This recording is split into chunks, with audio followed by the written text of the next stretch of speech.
నమస్కారం. ప్రతిధ్వనికి స్వాగతం. Marriages are made in heaven. పెళ్ళంటే నూరేళ్ల పంట. అంతేనా? పెళ్ళంటే ఏదో 2-3 గంటల తంతు కాదు. కలకాలం కలిసిమెలిసి సాగే అద్భుత ప్రయాణానికి ఆరంభం. కానీ ఇదంతా నాణ్యానికి ఒకవైపే. ఈ మధ్యకాలంలో ఎందుకో ఆ బంధం తడబడుతోంది. కలవరపెడుతున్న విడాకుల రేటులో ఇలా పెళ్లి అలా పెటాకులు అవుతున్నాయి. పెళ్లిళ్లే కాదు, కుటుంబ సంబంధాలు అనుబంధాలు రోజు రోజుకి చాలా అంటే చాలా డెలికేట్గా మారుతున్నాయి. ఒకరి కోసం ఒకరు, ఒకరికి ఒకరు ఇవేమీ లేవు. ఎవరికి వారే యమునా తీరే. మనసులు కలిసినంత సేపు పట్టడం లేదు మనువులు విడిపోవడానికి. మరి మూడుముళ్ల బంధంలో ఎందుకీ ముసలం? పెళ్లిళ్ల నుంచి ఫ్రెండ్షిప్ల వరకు బంధాలు బంధనాలుగా ఎందుకు మారుతున్నాయి? బంధాలు బలంగా నిలిచి ఉండాలంటే ఎవరికి వారు చేయాల్సిందేంటి? ఇదే అంశంపై నేటి ప్రతిధ్వని.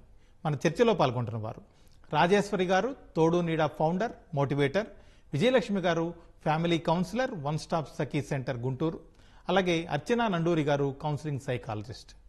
రాజేశ్వరి గారు, ప్రపంచంలోనే ఫ్యామిలీ ఇన్స్టిట్యూషన్కు మన దేశం ఆదర్శం. అలాంటి చోట కూడా ఈ మధ్యకాలంలో పెళ్లిళ్ళు, విడాకులు ఈ సంఖ్య బాగా పెరిగిపోయింది. దాని చుట్టూ నెలకొన్న పరిస్థితులు బాగా కలవరబెడుతున్నాయి. ఎందుకంటారు? ప్రధానంగా సర్దుబాటు గుణం అన్నది లేకపోవటం అండి. భార్యాభర్తలు ఇద్దరిలో కూడా ఎవరిలోనూ సర్దుబాటు గుణం లేకపోవటం. నువ్వెంత అంటే నువ్వెంత అన్నట్టుగా ఇద్దరు కూడా పోటాపోటీలుగా ఉండటం. రెండోది, కుటుంబంలో భార్యాభర్తలు అంటే ఒకప్పుడు అది రెండు కుటుంబాల కలయిక మాత్రమే ఉండేది. ఇప్పుడు అది కేవలం భార్యాభర్తలు అంటే ఇద్దరు వ్యక్తులకు మాత్రమే అన్న భావన బాగా ఎక్కువైపోయింది జనాల్లో. అంచేత నేనెందుకు తగ్గాలంటే నేనెందుకు తగ్గాలన్న భావన కూడా బాగా పెరిగిపోయింది. పెద్దవాళ్ళ మాట వినడము, వాళ్ళు చెప్పటము, దానికి మనం కాస్త సర్దుకోవాలన్న భావన బాగా తగ్గిపోయింది జనాల్లో. ఇంకోటి ఏంటంటే ఆర్థిక స్వతంత్రం, స్త్రీ విద్య. అంటే మనం స్త్రీ విద్య అవసరమే, కానీ దాన్ని మించి దాన్ని సక్రమైన మార్గంలో కాకుండా ఓవర్ కాన్ఫిడెన్స్తో ఉన్నట్లయితే అది కూడా సక్రమైన మార్గంలో వెళ్ళదు. స్త్రీ విద్య, తర్వాత ఉద్యోగ అవకాశాలు, స్త్రీకి ఆర్థిక స్వతంత్రం, ఇవన్నీ కూడా మన కుటుంబాలకి చేటే కలిగిస్తున్నాయి. Okay madam. ఒకవేళ ఈ పరిస్థితులన్నింటినీ చక్కదిద్దాలంటే ఏం చేస్తే బాగుంటుందంటారు రాజేశ్వరి గారు?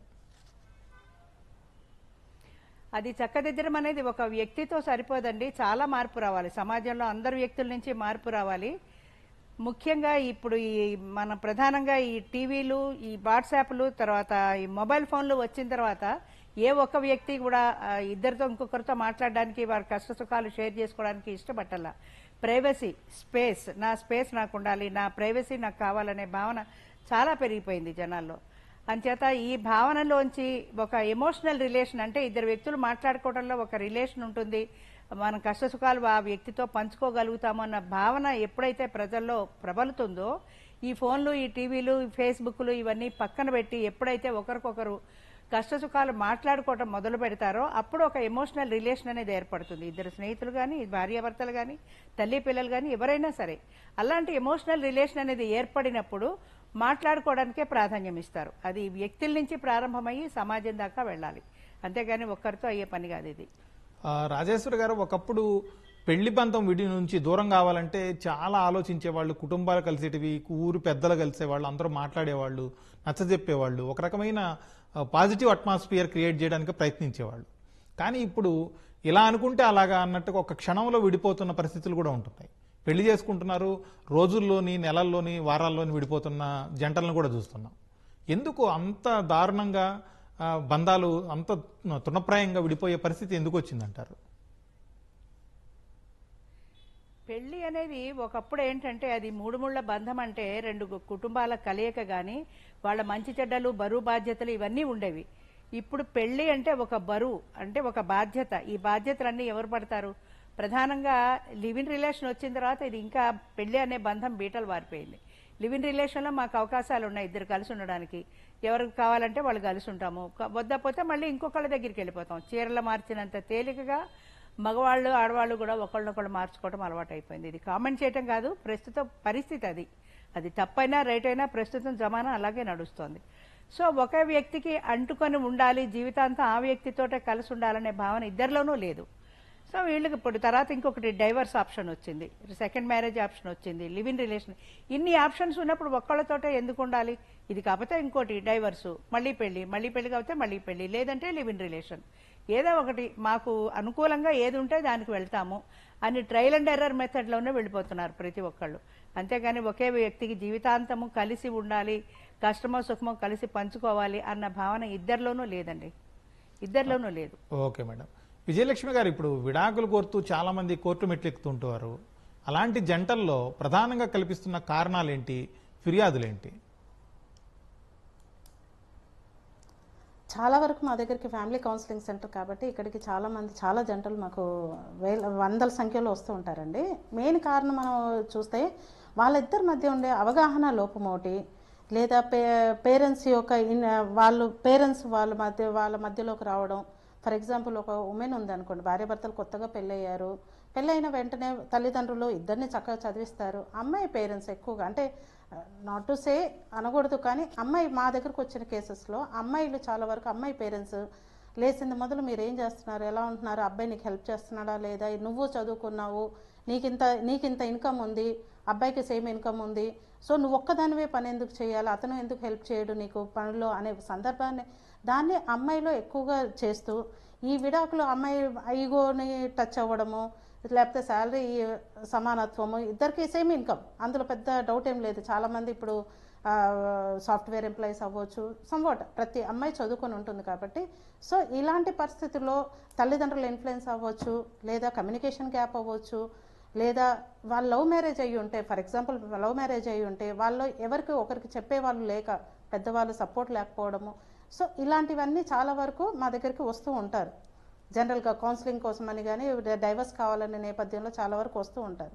సో అలాంటి వారికి కనుక మనం ప్రాపర్ కౌన్సిలింగ్ ఇస్తే కొంతవరకు సమాజంలో మనం ఇలాంటి వాళ్ళని కొంతవరకు మనం విడాకులు రాకుండా ప్రయత్నం చేసే, కోర్టు వరకు వెళ్లకుండా ప్రయత్నం చేసే అవకాశం ఉంది. కానీ ఇప్పుడున్న పరిస్థితుల్లో చాలామంది విద్యార్థులు చాలామంది మ్యారేజ్ చేసుకుని, లవ్ మ్యారేజెస్ చేసుకొని, వాళ్ళకంటూ ఒక ఐడియా లేకుండా, పెద్దల సపోర్ట్ లేకుండా వాళ్ళు ఇష్టం ఉన్నట్టు ఉండడంతో ఫ్యామిలీ కౌన్సిలింగ్ సపోర్ట్ చేస్తే కనుక వాళ్ళు కోర్టు మెట్లు ఎక్కేంత వరకు రాకుండా ఉంటారు. కానీ బై ఛాన్స్ కోర్టుకు వెళ్లాల్సి వస్తే వాళ్ళకు చాలా పాసిబిలిటీస్ ఉన్నాయి. ఇప్పుడు విడాకులు అంటే 5-6 years పట్టేది ఇంతకుముందు, ఇప్పుడు అదల్లా లేదుగా. మ్యూచువల్ డైవర్స్ అనేది ఒకటి వచ్చింది, వితిన్ మంత్స్లో మ్యూచువల్ డైవర్స్ వస్తున్నాయి. సో ఇలాంటి సందర్భాలు చాలా జరుగుతున్నాయి మన కౌన్సిలింగ్ సెంటర్స్లో.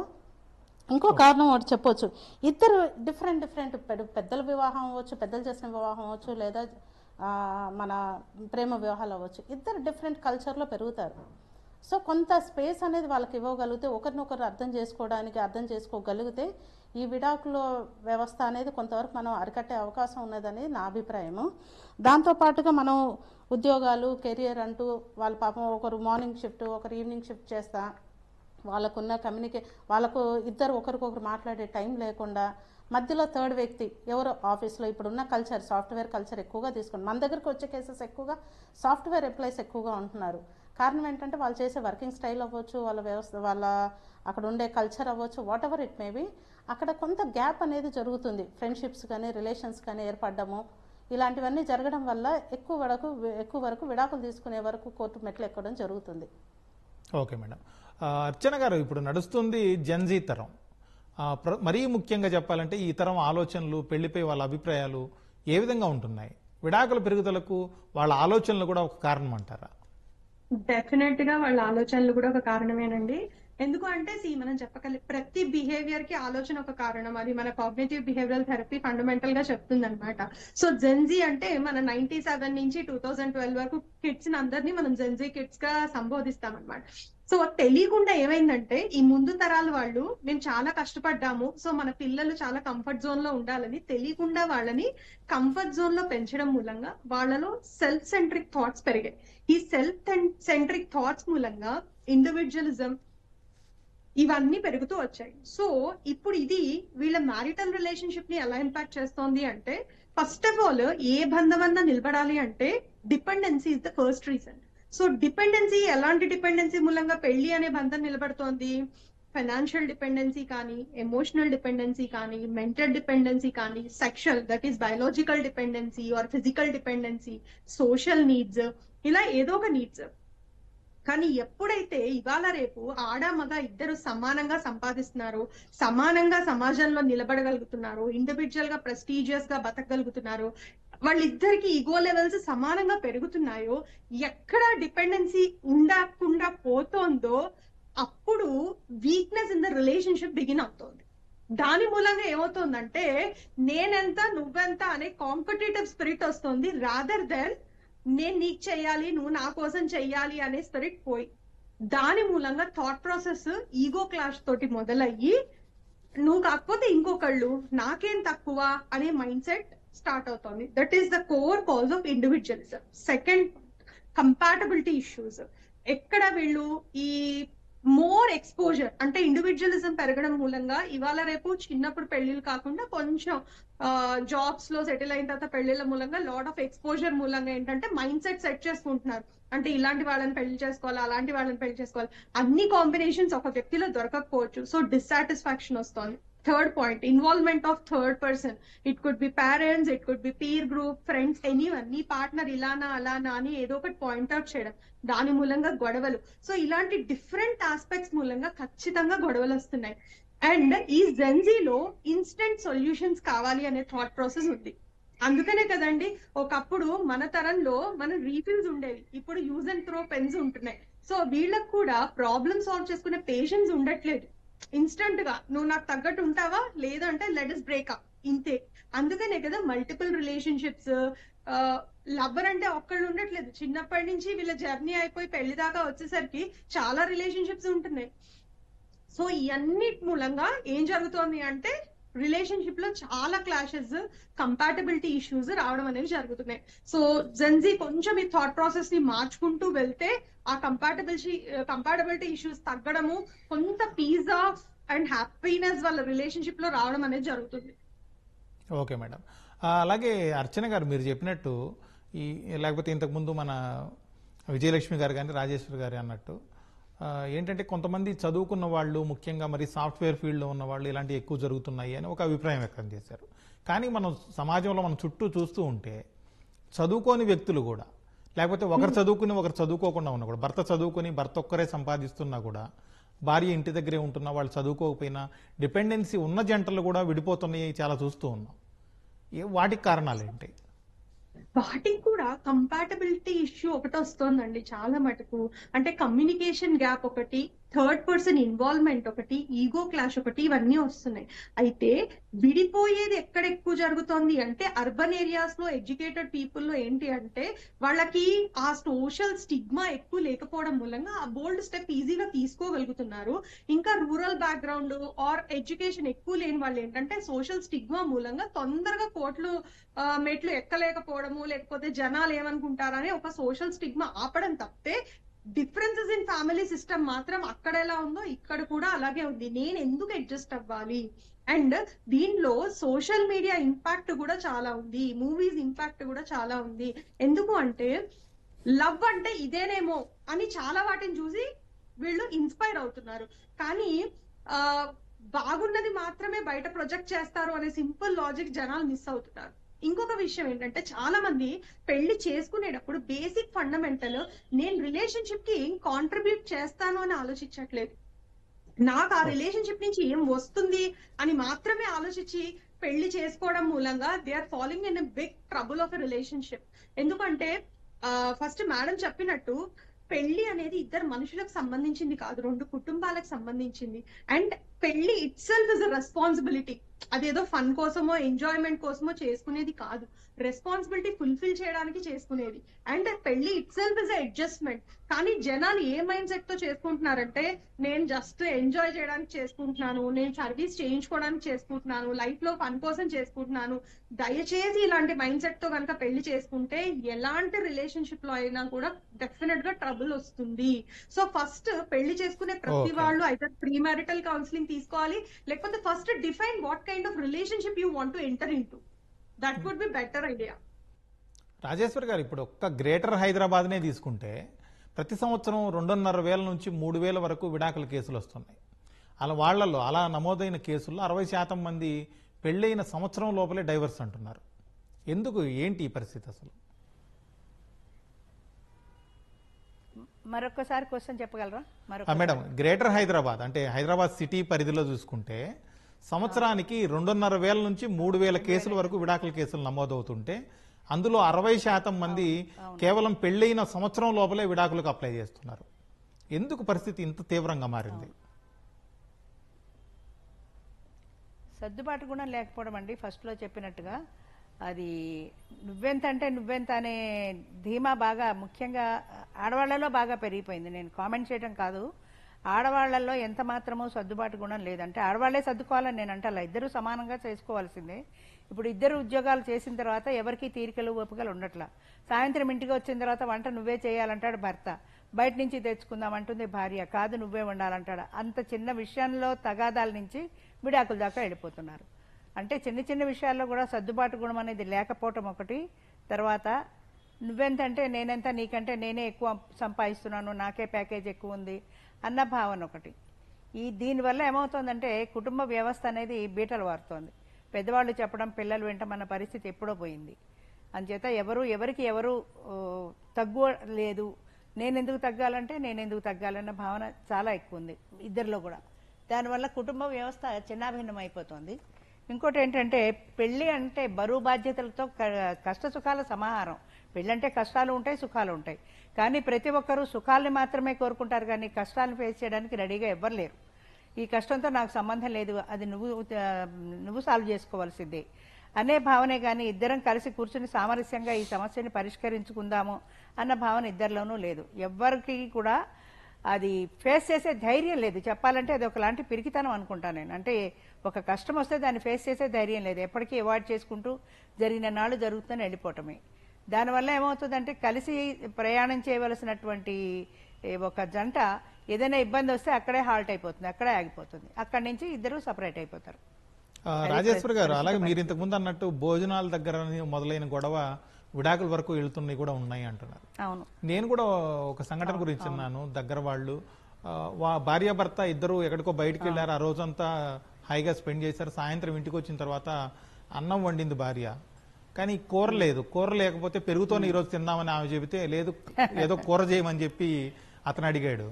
ఈ గొడవ కాట మాట పెరిగి అది చాలా విభేదాలకు దారితీసి చివరికి ఇద్దరు విడాకులు తీసుకునే పరిస్థితి వరకు వెళ్ళారు. అంత చిన్న విషయంలో కూడా చిన్న చిన్న విషయాల్లో కూడా సర్దుబాటు లేకపోవటం. ఆయన ఏదో ఒక పచ్చడి వేసుకుని తిని కాలక్షేపం చేయొచ్చు, లేదా ఆవిడైనా కాస్త ఓపీ చేసుకుని చేయొచ్చు.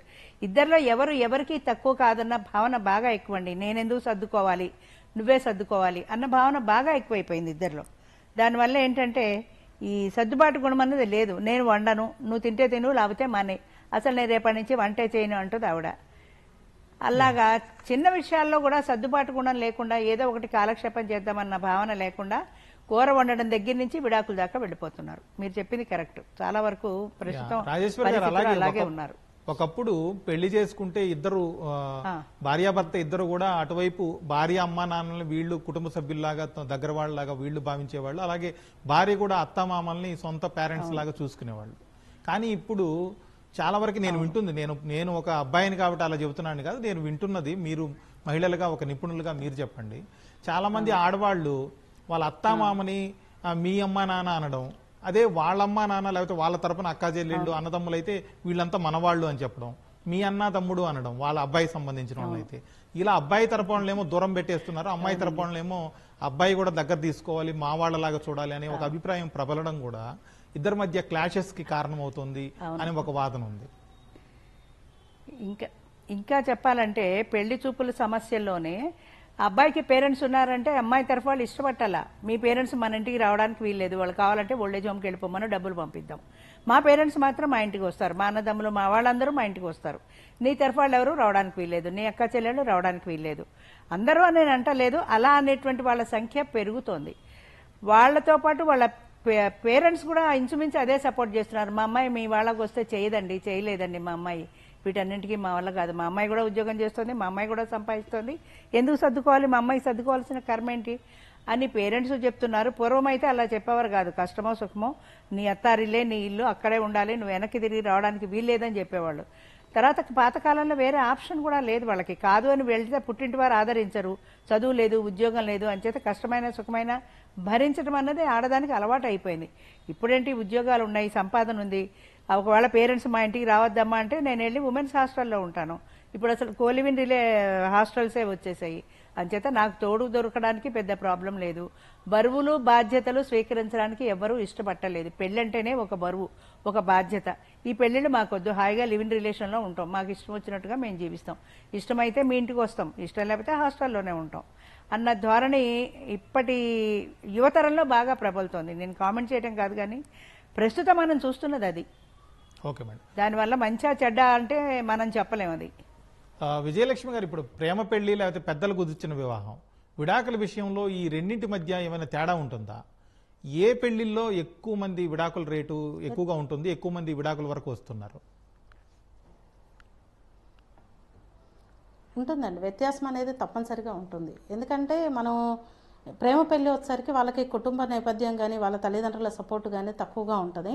నెక్స్ట్ వాళ్ళ ఎడ్యుకేషన్ సిస్టమ్ కానీ, వాళ్ళిద్దరు ఏదో డిఫరెంట్ కల్చర్లో పెరిగి వాళ్ళిద్దరు కల్చర్ డిఫరెంట్తోనే ఏకమై ఒక నెల మ్యాక్సిమం అండి, నేను చూసిన చాలా కేసెస్లో మన స్టేట్ మొత్తంలో దాదాపుగా పెళ్ళైన నెలకే విడాకుల దగ్గరకు వచ్చిన సందర్భాలు చాలా ఉన్నాయి.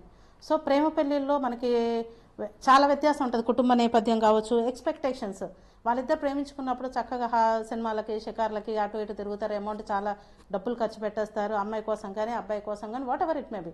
ఒకరి మీద ఒకరికి ఎక్స్పెక్టేషన్స్ చాలా ఉంటాయి, అమ్మాయి మీద అబ్బాయికి, అబ్బాయి మీద అమ్మాయికి. సో ఇలాంటి ఎక్స్పెక్టేషన్స్ మూలంగా కానీ, నెక్స్ట్ వచ్చేసరికి వాళ్ళకి కుటుంబ సహకారం సరిగ్గా లేకపోవడం, వాళ్ళ ఎడ్యుకేషన్ సిస్టము, ఇలాంటివన్నీ కూడా వాళ్ళు డైవర్స్ తీసుకునే విషయంలో చాలా ఎర్లీగా వచ్చేస్తున్నారు. వాళ్ళు డైవర్స్ తీసుకోవడానికి ఎర్లీగా వస్తున్నారు, ఎర్లీ డెసిషన్స్ తీసుకుంటున్నారు. ఎందుకంటే కుటుంబంతో వాళ్ళకి సహకారం చాలా తక్కువగా ఉంటుంది పేరెంట్స్ది. వాళ్ళు అమ్మాయి వైపు బంధువులు రారు, అమ్మాయి వైపు పేరెంట్స్ రారు, అబ్బాయి వాళ్ళ పేరెంట్స్ ఎవరు పట్టించుకోరు. సో మరి వాళ్ళిద్దరు ఒక 1 నెల 2 నెలలు లేదంటే మ్యాక్సిమం 1 year గోడ కొట్టే బంతికి ఎంత స్పీడ్గా గోడకు తగిలిద్దో అదేవిధంగా వాళ్ళు ఏం చేస్తున్నారంటే ఈ స్పీడ్గా వెనక్కి వచ్చేస్తున్నారు పెళ్ళి అనే వ్యవస్థ నుంచి. ఎందుకంటే మేడం గారు చెప్పినట్టు లివింగ్ రిలేషన్స్ చాలా పెరిగినాయి ఈ మధ్యకాలంలో. సో ఈ టైంలో మనము ఈ ప్రేమ పెళ్ళిళ్ళకి నెక్స్ట్ పెద్దలు కుదిర్చిన దానికి మధ్యలో వ్యత్యాసం తీసుకుంటే వాళ్ళు ఈజీగా డైవర్స్ తీసుకోవడానికి ఒక ప్లాట్ఫామ్ వచ్చేసింది. 1 year ఇద్దరు డిజర్షన్లో ఉన్నట్టు చూపిస్తారు, వెంటనే వాళ్ళు ఏం చేస్తారు, ఈజీగా డైవర్స్కి అప్లై చేసుకుంటారు. 1 year డిజర్షన్ చూపించేసి వాళ్ళు డైవర్స్ తీసుకుంటారు. ఎందుకంటే పెద్దల సహకారం ఉండదు, ఇలా చేయకూడదు అలా చేయొద్దు, ఇలా మంచి చెడు చెప్పేవాళ్ళు ఉండరు. అదే మన పెద్దలు కుదిర్చిన వివాహం అనుకోండి, ఎక్స్పెక్టేషన్స్ తక్కువగా ఉంటాయి. ఏదో తల్లిదండ్రులు చూశారు, వాళ్ళకి నచ్చిన సంబంధము, వాళ్ళు రేపు డైవర్స్ తీసుకుంటే సొసైటీలో మనల్ని ఏమనుకుంటారో అనే ఒక భయం ఉంటుంది. భార్యాభర్తలు ఇద్దరి మధ్యలో ఒక భయం అనేది వాళ్ళిద్దరి మధ్య ఏర్పడడం జరుగుతుంది. సో ఇలాంటి కుటుంబాలు ఎక్కువగా కౌన్సిలింగ్ సెంటర్స్ని ఆశ్రయించడము, ఇద్దరికి సర్ది చెప్పడము ఇలాంటివి చేస్తున్నాయి. ఈ మధ్య కాలంలో మేడం గారు చెప్పినట్టు ప్రీ మ్యారిటల్ కౌన్సిలింగ్స్ అనేవి చాలా ఇంపార్టెంట్గా ఉంటున్నాయి. ప్రీ మ్యారిటల్ కౌన్సిలింగ్ సెషన్స్ ఇప్పుడు గవర్నమెంట్ తరఫున కూడా women and child welfare department pre marital counsellings ప్రతి జిల్లాలో తీసుకొని వచ్చింది. సో పెళ్ళి ఒక అమ్మాయికి అబ్బాయికి పెళ్ళి కుదుర్చగానే వెంటనే వాళ్ళు కనుక ప్రీ మ్యారిటల్ కౌన్సిలింగ్కి వచ్చి ఏంటి అసలు వివాహ వ్యవస్థ ఎలా ఉండాలి అంటే, ఇంటి చెట్టు వైద్యానికి పనికిరాదు అన్నట్టుగా వాళ్ళ తల్లిదండ్రులు చెప్తే పిల్లలు వినరు. ఈ నేటి జనరేషన్ పిల్లలు అలా ఉన్నారు. ఎందుకంటే వాళ్ళు పెద్ద పెద్ద చదువులు చదువుకుంటారు, తల్లిదండ్రులు ఏదో చిన్న చదువులు చదువుకొని ఉంటారు. వీళ్ళు చెప్తే నీకేం తెలుసులే, నీకేం తెలియదు అని పేరెంట్స్ని అనే అవకాశం ఉంటుంది. కాబట్టి ఇలాంటి జనరల్ వాళ్ళుగా కానీ పేరెంట్స్ ప్రోద్బలంతో కానీ ప్రీ మ్యారిటల్ కౌన్సిలింగ్స్ అనేవి తీసుకుంటే కొంతవరకు ఈ వివాహ వ్యవస్థ నిలబడే అవకాశం ఉందనేది నా అభిప్రాయము. సో కుటుంబ నేపథ్యంలో పెద్దలు కూర్చున్న వివాహంలో ఆ తల్లిదండ్రుల సపోర్ట్ అవ్వచ్చు, లేదా సొసైటీ మీద ఒక భయం ఉండొచ్చు, లేదా ఎక్స్పెక్టేషన్స్ తక్కువగా ఉంటాయి. ఎందుకంటే పేరెంట్స్ చూసారు, సరే అమ్మాయి ఏదో చదువుకుందిరా, పలానా ఉద్యోగం చేస్తుంది అంటే వాళ్ళు ఓకే అంటారు.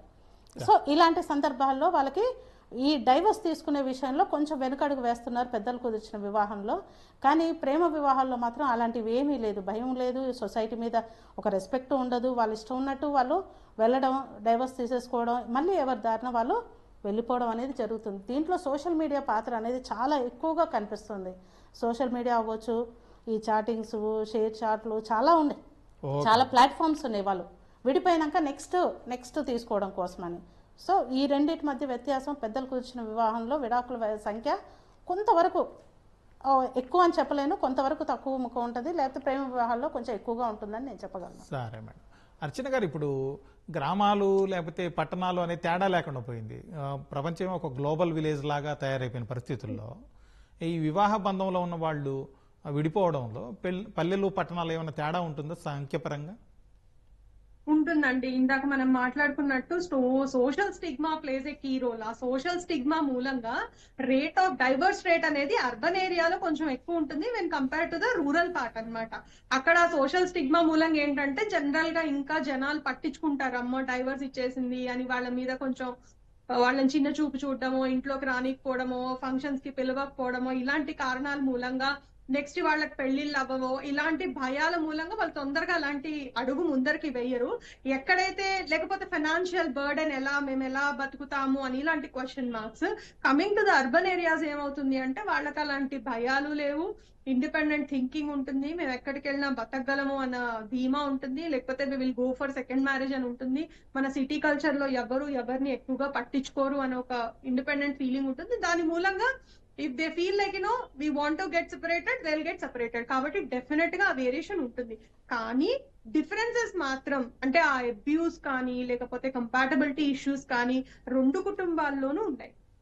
అయితే డిఫరెన్స్ ఎక్కడ వస్తుంది అంటే అర్బన్ ఏరియాస్ లోపల వచ్చి ఇందాక మేడమ్స్ ఇద్దరు చెప్పినట్టు మైట్ బి ఇద్దరు ఎడ్యుకేటెడ్ కాబట్టి ఇద్దరు ఈగో క్లాషెస్ ఉండే ఛాన్సెస్ ఉన్నాయి.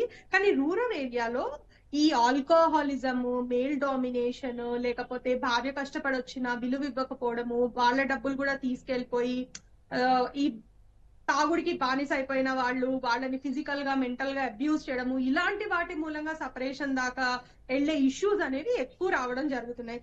లేకపోతే ఇంకొక క్రూషియల్ ఏరియా ఏంటంటే రూరల్ బ్యాక్గ్రౌండ్స్ లోపల extra marital relationship. Of course అది అర్బన్ ఏరియాస్ లో కూడా ఉంది, కానీ these are the different factors అన్నమాట ప్రివైలింగ్ రెండు ఏరియాస్ లోపల. Okay madam. రాజేశ్వరి గారు, ఇప్పుడు ఇంతకుముందు మన చర్చలో మీరందరూ ఆడ అభిప్రాయాలు వ్యక్తం చేసినట్టుగా చాలా మంది లివ్ ఇన్ రిలేషన్షిప్ కి ఇంపార్టెన్స్ ఇస్తున్నారు అనే ఒక అభిప్రాయం వచ్చింది. అయితే లివ్ ఇన్ రిలేషన్షిప్ లో చాలా సంవత్సరాలు ఉన్నవాళ్ళు కూడా తర్వాత ఇద్దరికి ఒకే అభిప్రాయాలు ఉండి కలిసి ఇంకా పెళ్లి చేసుకుందాం అనే ఒక అభిప్రాయానికి వచ్చి పెళ్లి చేసుకున్నాక కొన్ని నెలల్లోనే విడిపోతున్న కేసులు కూడా చూస్తున్నాం.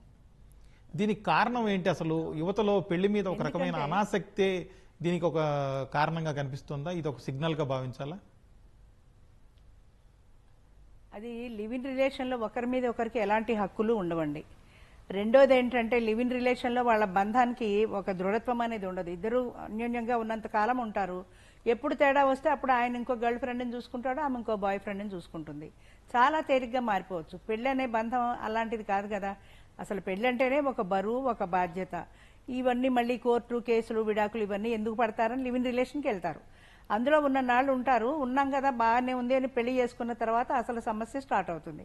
పెళ్లి అనగానే ఇద్దరికి హక్కులు బాధ్యతలు రెండు వచ్చేస్తాయి.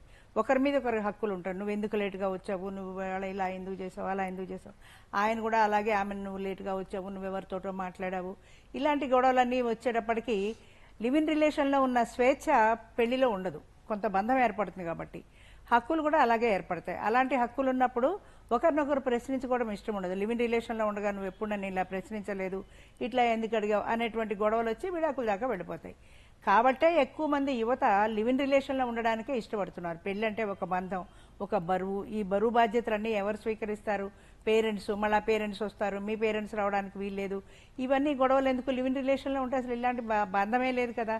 హాయిగా కలిసి ఉన్న నాళ్ళు ఉంటాము, ఎప్పుడు కుదరకపోతే అప్పుడు వేరే వాళ్ళని చూసుకుంటాం. చాయిస్ ఉంది అక్కడ. లివ్ ఇన్ రిలేషన్లో ఏంటంటే చాయిస్ ఉంది, పెళ్లిలో కూడా చాయిస్ ఉంది, కానీ అంత ఫ్రీడమ్ లేదు పెళ్లిలో. మళ్ళీ కోర్టు ద్వారా చట్ట ప్రకారం విడాకులు తీసుకోవాలి, మళ్ళీ ఇంకొక మ్యాచ్కి వెళ్ళాలి, అది కుదరకపోతే అప్పుడు మళ్ళీ లివ్ ఇన్ రిలేషన్కి వెళ్ళాలి.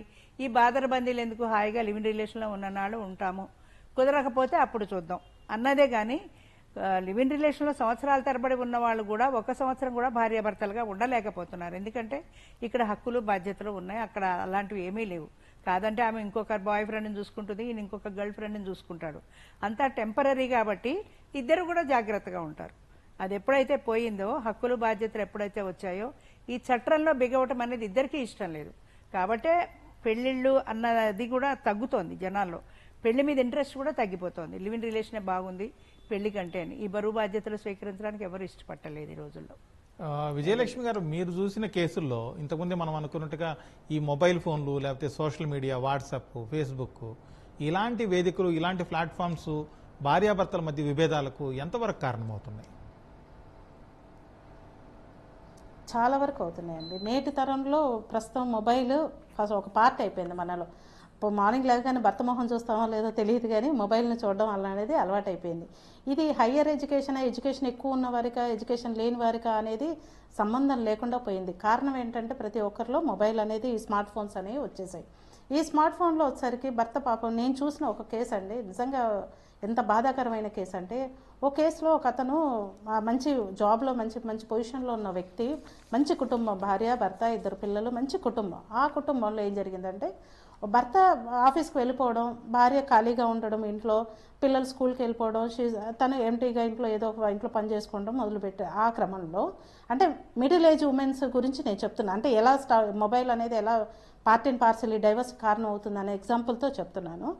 సో భర్త ఉద్యోగానికి వెళ్ళిపోయిన క్రమంలో ఒక అతను ఏసీ రిపేర్ కోసం దేనికోసం వచ్చి ఓటీపీ నెంబర్ కోసమని ఆవిడని, మేడం ఓటీపీ నెంబర్ వస్తుంది, మీ మొబైల్ నెంబర్ చెప్పండి అని చెప్పి సంపాట్ ఆవిడ నెంబర్ తీసుకోవడం, ఆవిడతో ఫ్రెండ్షిప్ చేయడము, తర్వాత కాలక్రమంలో వాళ్ళిద్దరి మధ్య బంధం ఏర్పడడం, ఆ ఫోన్ మూలంగానే ఆవిడ భర్తను వదిలేసి అతనితో వెళ్ళిపోవడం జరిగింది.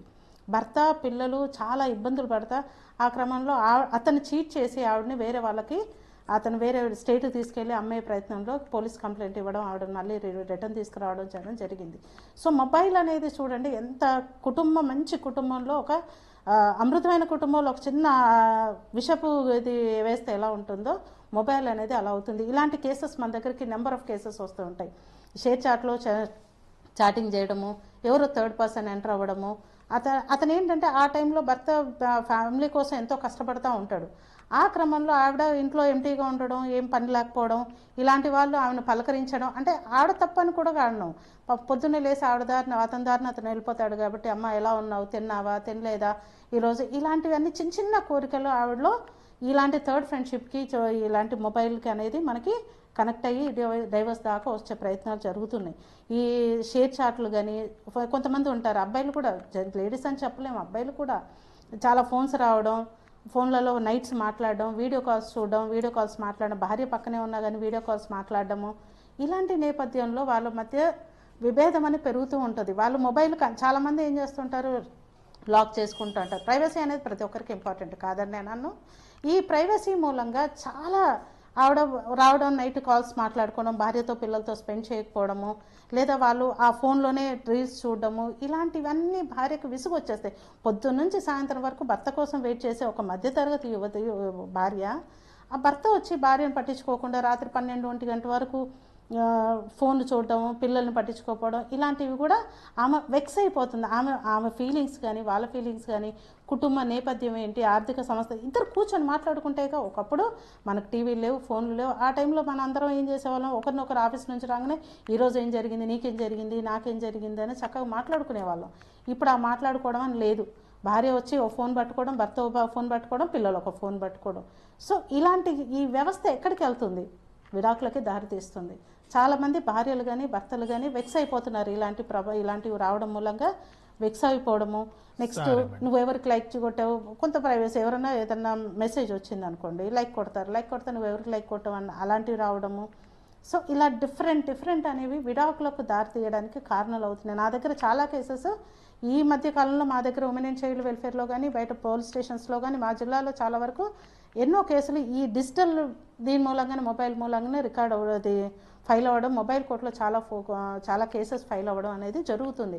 డొమెస్టిక్ వైలెన్స్ కేసెస్ కూడా ఫోన్ చూసి డొమెస్టిక్ వైలెన్స్ ఎలా చేయాలని నేర్చుకుంటున్నారు. ఇది పెద్ద ఈ మార్పనాలా లేకపోతే వ్యవస్థ ఎక్కడికి పోతుందా అనేది మనం గ్రహించాల్సి ఉంటుంది. ఎన్నో కాపురాల్లో ఇలాంటివి జరుగుతూ ఉన్నాయండి. సో విడాకులకి ఇలాంటివన్నీ దారితీస్తూ ఉంటాయి. అర్చన గారు, ఇప్పుడు కొంతమంది కాలం కలిసి రాక లేకపోతే అనుకోని అభిప్రాయ భేదాలు, కొంతమంది తెలిసి ఒక రకమైన పరిస్థితుల వల్ల గొడవబడిన దంపతుల్లో తిరిగి ప్యాచప్ కోసం ఎంతమంది ప్రయత్నిస్తున్నారు, మీ పరిశీలన ఏంటి? సో 50% మంది ప్రయత్నిస్తూనే ఉన్నారండి. కాకపోతే ఏంటంటే ఈ ప్రయత్నించే దాంట్లో కొంతవరకు ప్రయత్నం మొదలు పెట్టిన తర్వాత వీళ్ళని ఈగో అనేది ఒకటి ఆపుతోంది. అయితే ఈ ప్రయత్నంలో మూడో వ్యక్తి గనక ప్రవేశిస్తే వీళ్ళ ఈగోకి వాళ్ళు ఆద్యం పోసిన వాళ్ళు అవుతున్నారు. సో డెఫినెట్ గా వాళ్ళు ఒక అడుగు వేయడానికి ప్రయత్నిస్తారు. అవతల వ్యక్తి అడుగు వెయ్యనప్పుడు వెంటనే వీళ్ళు ఏం చేస్తున్నారంటే ఆ ఎఫర్ట్ పెట్టకుండా వెనక్కి, అరే అవతల వాడు పెట్టినప్పుడు నేనే పెడితే నేను తగ్గిపోయిన వాళ్ళని అవుతాను, నేను ఎందుకు ఎఫర్ట్ పెట్టాలి, అవతల వాళ్ళు కూడా రియలైజ్ అవ్వాలి అనే దాని మూలంగా వాళ్ళ ప్రయత్నం విఫలమైపోతుంది. So that's what I have noticed. కానీ డెఫినెట్ గా కూడా క్లాషెస్ వచ్చిన ప్రతి వాళ్ళు విడిపోయేటట్టయితే కుటుంబంలో క్లాషెస్ లేని ఏ దంపతులు లేరు. ఇద్దరు మనుషులు కలిసి ఉంటే ఖచ్చితంగా క్లాషెస్ వస్తాయి, కానీ కలిసి ఉండడానికే ప్రతి వాళ్ళు ప్రయత్నించాలి. దానికోసం కమ్యూనికేషన్ చాలా ఇంపార్టెంట్, క్వాలిటీ ఆఫ్ టైం చాలా ఇంపార్టెంట్. ఈ రెండు కనుక ఉంటే మ్యూచువల్ ట్రస్ట్ పెరుగుతుంది, బాండింగ్ పెరుగుతుంది. ప్రేమ అనేది ఉంటే ఎన్ని కష్టాలు వచ్చినా, ఎన్ని డిఫరెన్సెస్ వచ్చినా మనం ఎంత దూరమైనా కలిసి ప్రయాణించవచ్చు. కాబట్టి సో ఈగోల్ని పక్కకు పెట్టండి. ఎందుకంటే మన లైఫ్ పార్ట్నర్ దగ్గర మనం ఈగోస్ పెట్టుకుంటే సాధించేది ఏదీ లేదు. ఈ కష్టంలో నష్టంలో అన్నిట్లో మనతో పాటు ఉండేది మన లైఫ్ పార్ట్నర్ అనేది ప్రతి ఒక్కళ్ళు కనుక రియలైజ్ అయితే ఆ లవ్ బాండింగ్ అనేది ఎప్పటికీ అలాగే ఉంటుంది. సో ఒక్క నిమిషం ఆ ఈగోని పక్కకు పెట్టేస్తే you will win their heart. When you win their heart you will win your life. అది ఒక్కటి అందరూ గుర్తించాలని నేను కోరుకుంటున్నాను. ఎందుకంటే చాలా మంది మూడో వ్యక్తి, అది పేరెంట్స్ అవ్వచ్చు, ఫ్రెండ్స్ అవ్వచ్చు, పీర్ గ్రూప్ అవ్వచ్చు, ఎవరో ఒకళ్ళు అవ్వచ్చు, కానీ వాళ్ళ హార్ట్ విన్ అవ్వాలి అంటే మనం ఖచ్చితంగా టైం అనేది వాళ్ళకి ఇవ్వాలి. అది దయచేసి ఒక 30 minutes కానీ 20 minutes కానీ మనం పడుకునే ముందర కానీ అవతల వాళ్ళ జీవితంలో ఏం జరుగుతోంది, వాళ్ళు ఏం ఫీల్ అవుతున్నారు అనేది తెలుసుకోవడం, వాళ్ళకి కావాల్సినవి మనం ఇవ్వడం కనుక చేస్తే ఆ బాండింగ్ చాలా స్ట్రాంగ్ అవుతుంది. Okay madam. రాజేశ్వరి గారు, ఇప్పుడు భార్యాభర్తలనే కాదు, లేకపోతే స్నేహితులు కావచ్చు, లేకపోతే కుటుంబ సభ్యులు కావచ్చు, ఇలాంటి వాళ్ళ మధ్య కూడా చాలా వరకు రిలేషన్స్ అనేటివి చాలా వీక్ అయిపోతున్నాయి. అవును, ఎందుకు అసలు దీన్ని, ఈ పరిస్థితిని మార్చలేమా? నిజం. బంధాల విలువ చెప్పాలంటే ఏం చేయాలి? ప్రధానమైన కారణం ఏంటంటే సెల్ ఫోన్లు, టీవీ, ఫేస్బుక్, ఇవి ప్రధానమైనటువంటి కారణాలు. ఈ సెల్ ఫోన్లలో గంటల తరబడి మాట్లాడుకుంటూ ఉంటారు. రోడ్డు మీద ఎడుతూ కూడా ఇలా ఇలా ఇలా ఇలా తిప్పుతూనే ఉంటారు. ఆ వేలుకు ఒక అలవాటు అయిపోయిందేమో అనిపిస్తుంటుంది. ఎదరవాళ్ళని డాష్ కొడతారేమో అనే భయం వేసి మనమే పక్కకు తప్పుకుంటూ ఉంటాం. అంత ఎడిక్షన్ అండి, ఇది ఎడిక్ట్ అయిపోయారు. అంటే అది చూడకుండా ఉండలేని వాళ్ళు. చిన్న పిల్లలకి కూడా ఫోన్ ఇస్తే ఆడుకునే వాళ్ళు, ఏడ్చే వాళ్ళు ఊరుకుంటున్నారు. అంటే వాళ్ళకి మనమే అలవాటు చేస్తున్నాం. పిల్లలకి అన్నం పెట్టాలంటే ఫోన్ ఇవ్వాలి, ఫోన్ చూస్తూ వాళ్ళు అన్నం తింటారు. సో ఈ ఎడిక్షన్ నుంచి బయటకు ఎలా వస్తారు? మీరన్నట్టు భార్యాభర్తలే కాదు, ఏ ఇద్దరు వ్యక్తులు, ఇద్దరు స్నేహితులు కానీ, బంధువులు కానీ, ఏ ఇద్దరు వ్యక్తులు కలిసి మాట్లాడుకోవటం కంటే కూడా ఈ ఫోన్కి అడిక్షన్ ఎక్కువ. ఈ ఫోన్లో చాటింగ్ చేసుకుంటేనే బాగుంది వాళ్ళకి, లేదా టీవీ చూస్తుంటే, లేదా ఫేస్బుక్. ఈ ఫేస్బుక్లు వచ్చిన తర్వాత ఎన్ని జీవితాలు నాశనం అయిపోయాయో, ఎంతమంది దంపతులు నాశనం అయిపోయారో ఫేస్బుక్ పేరు చెప్పి.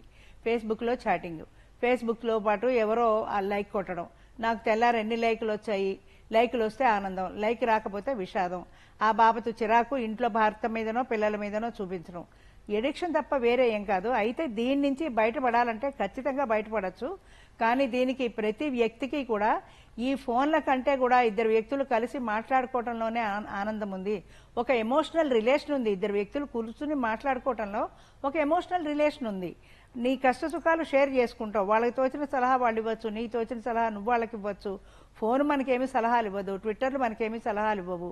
ఇందాక మేడం చెప్పినట్టుగా ప్రీమ్యారిటల్ కౌన్సిలింగ్ కంటే కూడా ఇప్పుడు ప్రీ వెడ్డింగ్ షూట్లు ఎక్కువైపోయినాయి. అది అందరూ చూస్తున్నారు. మిడిల్ నుంచి అప్పర్ మిడిల్ వరకు కూడా ప్రీ వెడ్డింగ్ షూట్లు, లక్షలు కోట్లు ఖర్చు పెట్టి ప్రీ వెడ్డింగ్ షూట్లు తీసుకొని కొన్ని లక్షలు ఖర్చు పెట్టి పెళ్లిళ్ళు చేస్తే ఆ పెళ్లి తిరిగి సంవత్సరం కూడా నిలబడుతుందో లేదో తెలియకుండా కొన్ని నెలలకే విడిపోతున్నారు.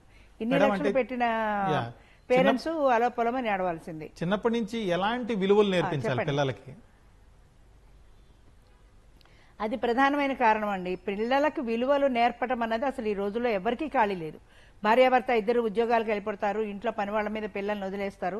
లేకుంటే వాళ్ళు వచ్చిన తర్వాత వాళ్ళు టీవీయో ఫోనో ఏదో. ప్రతి వాళ్ళకి ఈ రోజుల్లో చిన్న పిల్లలు కూడా ఫోన్లు. ఈవెన్ మా డ్రైవర్లందరికీ కూడా మా నార్మల్ 5,000 ఫోన్లు ఉండవండి. అందరికీ కూడా ఈ పెద్ద ఫోన్లే ఉంటాయి, అందులోనే వాళ్ళు చూసుకుంటూ ఉంటారు.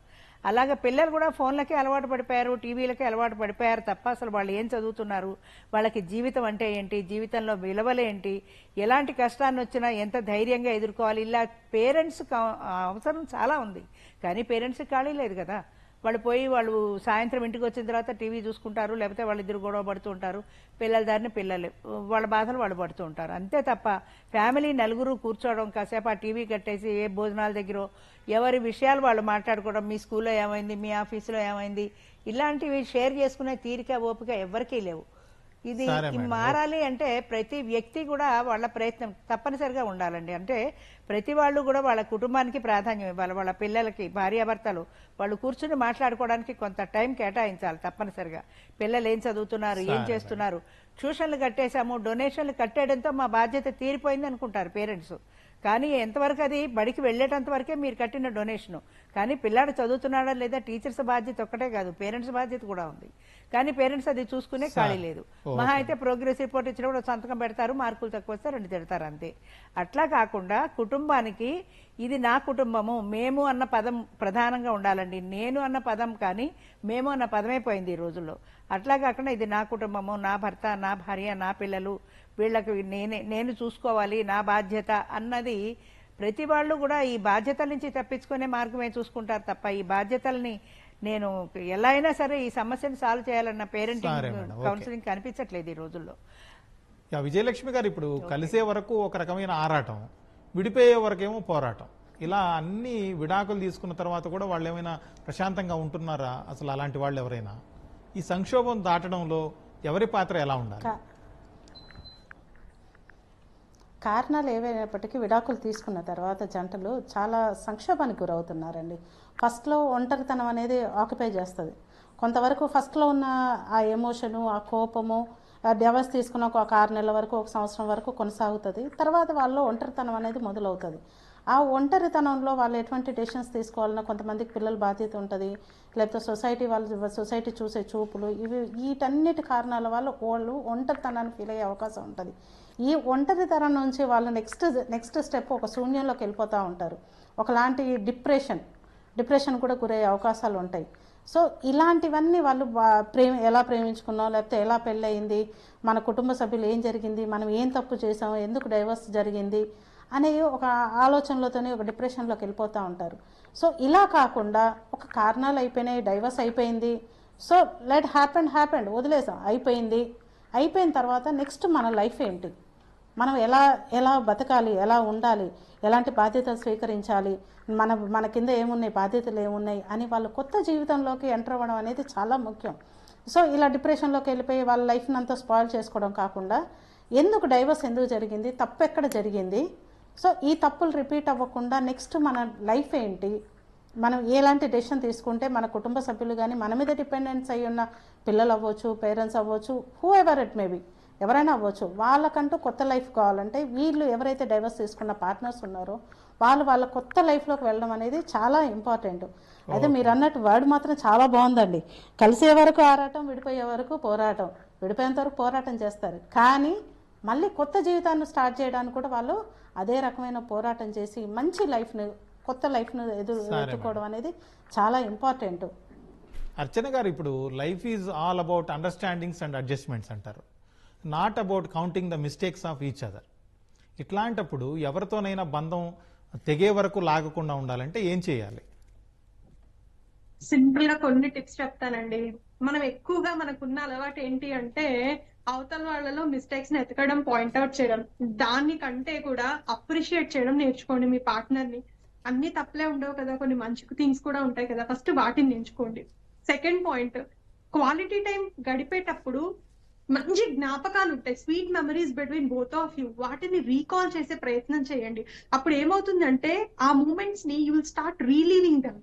అప్పుడు మళ్ళీ మీ మొహం మీద చిరునవ్వు, మళ్ళీ మీరు ఎంత బ్యూటిఫుల్ కపుల్ అనేది గుర్తొస్తూ ఉంటుంది. కాబట్టి ఒకవేళ చిత్తగా గొడవలు ఏమన్నా ఉన్నా అవన్నీ పక్కకి వెళ్ళిపోయి మళ్ళీ మేము ఎంత బాగుండే వాళ్ళం కదా అని ఆ లవ్లీ మూమెంట్స్ జ్ఞాపకానికి వస్తూ ఉంటాయి. థర్డ్ ఇంపార్టెంట్ పాయింట్, ఇష్టాలని అండ్ మీరు గూగుల్లో వెతికినా కూడా మంచి గేమ్స్ దొరుకుతూ ఉంటాయి. కనీసం మీ పార్ట్నర్ తోటి అలాంటి చిన్న గేమ్స్ ఆడడం మొదలు పెట్టండి.